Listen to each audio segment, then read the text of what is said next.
राज्यातील शेतकऱ्यांसाठी आजच्या 15 ठळक बातम्या. शेंगाच नसल्याने शेतकऱ्यांनी सोयाबीनवर फिरवला रोटावेटर, स्वप्नांचा झाला चुरडा, तर 15 एकर हजारांचा खर्च गेला पाण्यात. सोलापूर जिल्ह्यातील 15,000 शेतकऱ्यांना 37.40 कोटींची नुकसान भरपाई जाहीर. ई-पंचनामा पोर्टलवर याद्या अपलोडचे काम सुरू. मराठा समाजावर प्रचंड अन्याय सुरू आहे. मनोज जरांगेंचा सरकारवर हल्लाबोल, तर देवेंद्र फडणवीसांना रही साधला निशाणा. महायुतीचे सरकार आणल्यास वीज बिल भरण्याची गरज नाही. माहोळ येथील सभेत अजित पवारांचा शेतकऱ्यांना वादा. राज्यात NCERT पॅटर्न मराठीच्या मुळावर उठलाय. शाळेचे शिक्षण विभागाच्या नव्या पॅटर्नबाबत तज्ज्ञांकडून चिंतेचा सूर आणि प्रादेशिक भाषा नष्ट होण्याची व्यक्त केली भीती. आयकरच्या नव्या प्रणालीवर जोरदार हालचाली. जुन्या कायद्यातील 125 कलमे व उपकलमे वगळणार, तर आगामी अर्थसंकल्पीय अधिवेशनात घोषणा. बाहेरच्या राज्यातून येणाऱ्यांना मुंबईत फुकटात घरे मिळतात. वरळीतील व्हिजनमध्ये राज ठाकरे यांचा हल्लाबोल.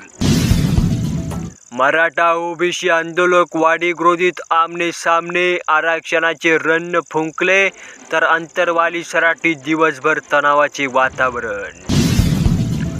शासकीय धान खरेदी केंद्रावर धान विक्रीसाठी आता ई-पीक पाहणी अनिवार्य.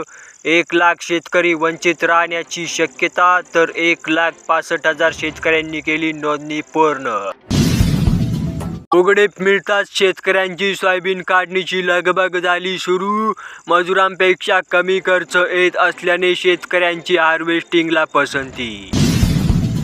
सरसकट खरेदीसाठी आता सोयाबीन उत्पादक शेतकरी आक्रमक. भाव नाही दिला तरी घरातच थप्पी लावू.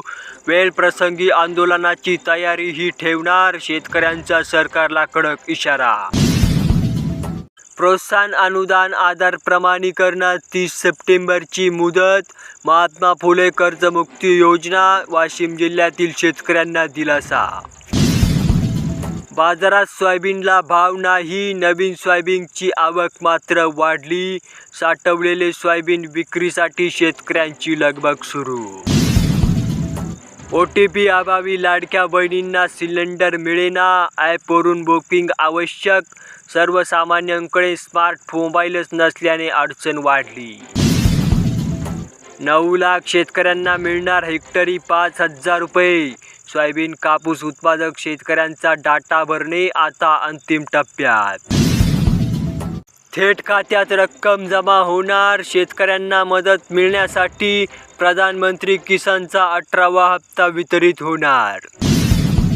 निकृष्ट तुपात आढळले डुकराच्या चरबीचे अंश. तिरुपती देवस्थान समितीची माहिती. सध्याचा प्रसाद मात्र पवित्र, तर गुजरातमध्ये 7 जणांवर FIR दाखल.